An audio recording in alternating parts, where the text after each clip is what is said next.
Por fim, encerrando os temas que eu me propus a conversar com vocês sobre segurança química, economia circular, desenvolvimento sustentável, aspectos sociais e econômicos, um pouco de teoria de democracia, socialismo, capitalismo e sociedade de consumo.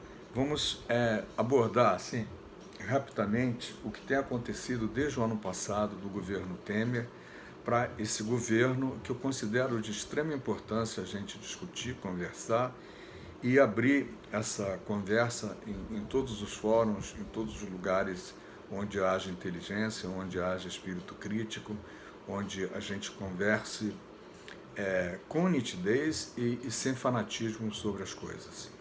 O presidente Temer, que está sendo agora processado, já foi condenado, já foi preso algumas vezes e saiu, mas continua sendo condenado, quis aprovar uma reforma trabalhista porque seria a redenção, a criação de milhares de empregos.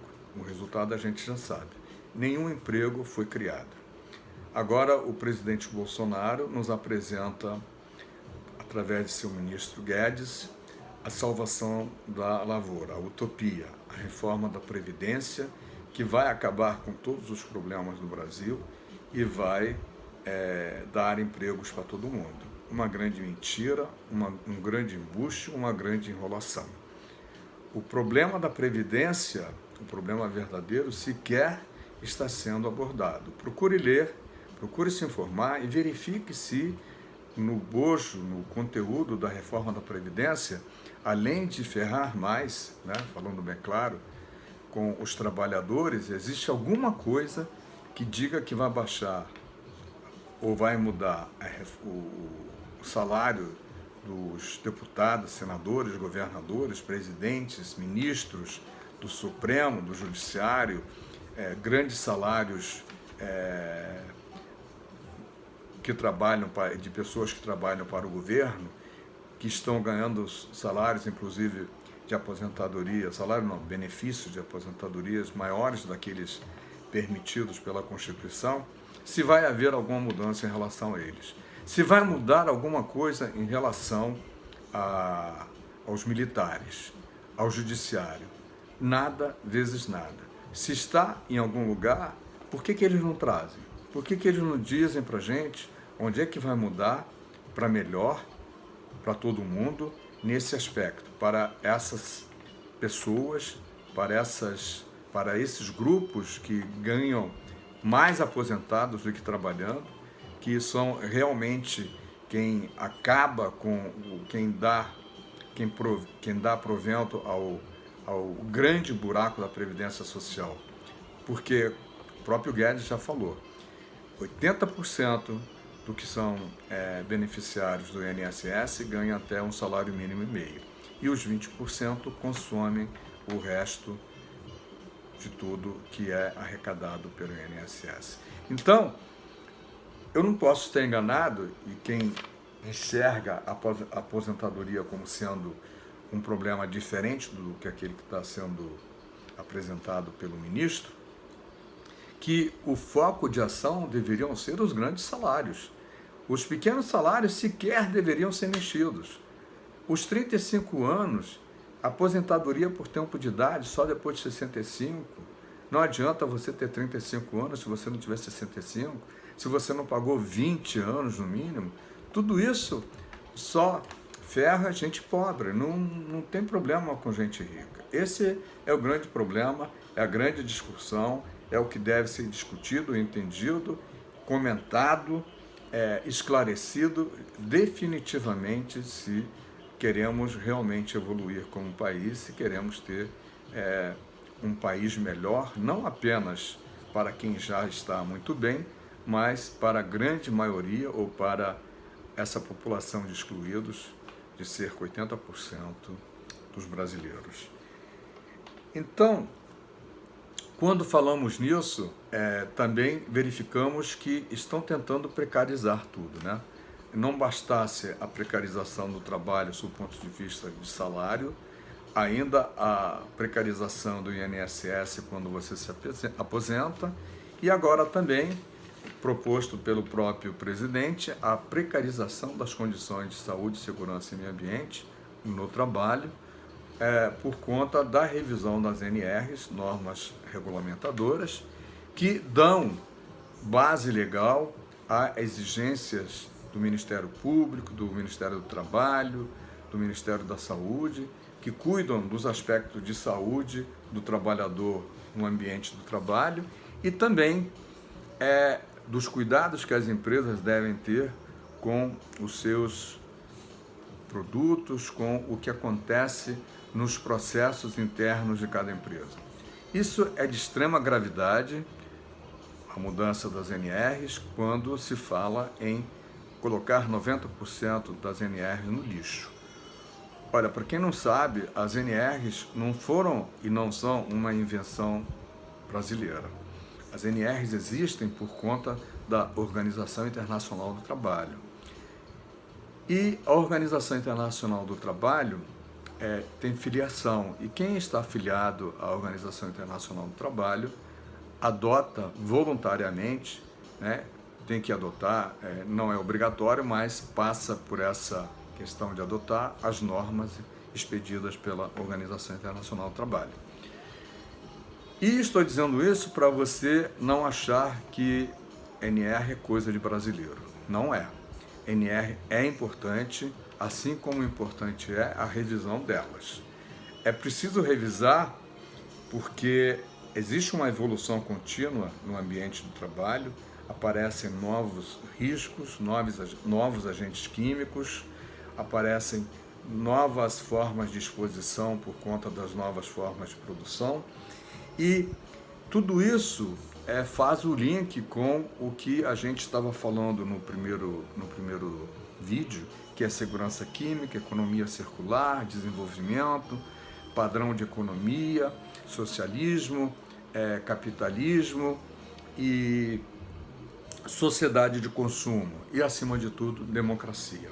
Num país democrático, a gente discute as normas, a gente avalia da forma que a gente estava avaliando até aqui, de forma tripartite, o empregado, o empregador e o governo participam da revisão e se produz o melhor trabalho técnico que possa ser produzido. É claro que a revisão das normas precisa de uma atualização constante para não ficarem obsoletas e para não falarmos de coisas que não se usam mais em termos de cuidados com a segurança. E aí que entra a questão do capitalismo, porque, de uma maneira geral, o empresário brasileiro não está preparado para entender que tratar esse assunto também ganhar, como ele deve, né? Tratar o assunto como ele deve, também ganhar dinheiro. E por quê? Porque ele vai jogar menos produto fora, né? Ou subproduto fora, se ele otimizar os processos, se ele cuidar para que os processos sejam otimizados e utilizar a quantidade mínima daquele que ele precisa para fazer os produtos dele, né? Insisto nessa questão de ter essa questão como valor, né? Questão da questão, mas tudo bem. E a necessidade de olhar para tudo isso, porque não temos um planeta com recursos infinitos. E mais ainda, precisamos repensar a forma de produzir, já que repensamos todas as formas de vender, né? As formas de lidar com a produção, com a venda, com a aquisição de produtos e serviços está mudando de forma permanente, muito rapidamente, e é preciso que em tudo isso se considere a questão da segurança química, a questão da economia circular, o desenvolvimento sustentável que encampa de uma forma geral tudo isso, o meio ambiente, que precisamos dele mais do que como o ar que respiramos, e não podemos entender que um ministro de meio ambiente diga as asneiras que disse o nosso atual ministro, né? e se faria um grande bem se pedisse demissão e fosse lá uma pessoa preocupada com o desenvolvimento sustentável e com a economia do país, de uma forma a manter uma coletividade sã, fazendo com que o Estado gaste menos recursos com a saúde do trabalhador e fazendo com que o trabalhador tenha a saúde para gozar dessa saúde na sua aposentadoria. E que essa aposentadoria seja uma aposentadoria justa e que não continue privilegiando aqueles que já são privilegiados. O que precisamos é democratizar. Se você quiser, podemos também socializar mais, né, as informações, os lucros e democratizar as informações, assim como a produção, de forma que todos possamos ter mais acesso ao que é necessário à nossa sobrevivência e que possamos ter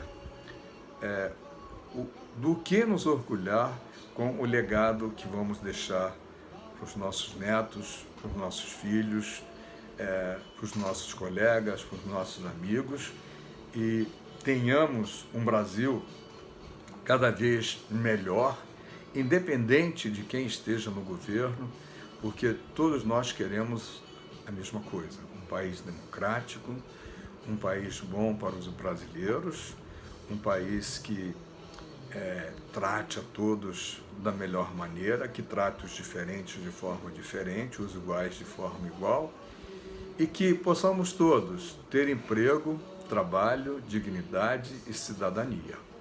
E que, para fechar o bloco dos 3 vídeos que eu fiz, né, essas questões estão todas entrelaçadas com economia, meio ambiente, sustentabilidade, cidadania e, acima de tudo, democracia. Direito de saber, direito de conhecer, direito de escolha, direito ao trabalho, direito à saúde, direito à moradia e, acima de tudo, dever para que tudo isso possa ser verdade. Assim como temos direito, também temos deveres. Então, o nosso dever é contribuir para que isso ocorra da melhor maneira e da forma correta, em benefício do planeta, em benefício do país, em benefício do estado, da cidade onde a gente vive, em benefício de nossos irmãos, da nossa família e em benefício, acima de tudo, de uma coisa chamada cidadania, tá bom? A gente vai se vendo por aqui, eu te convido a assistir os outros 2 filmes, caso você não tenha visto, e a contribuir para que possamos produzir coisas melhores e também continuar postando aqui. Não se esqueça de assinar o canal e dizer o que você gostou e o que você não gostou. Um grande abraço.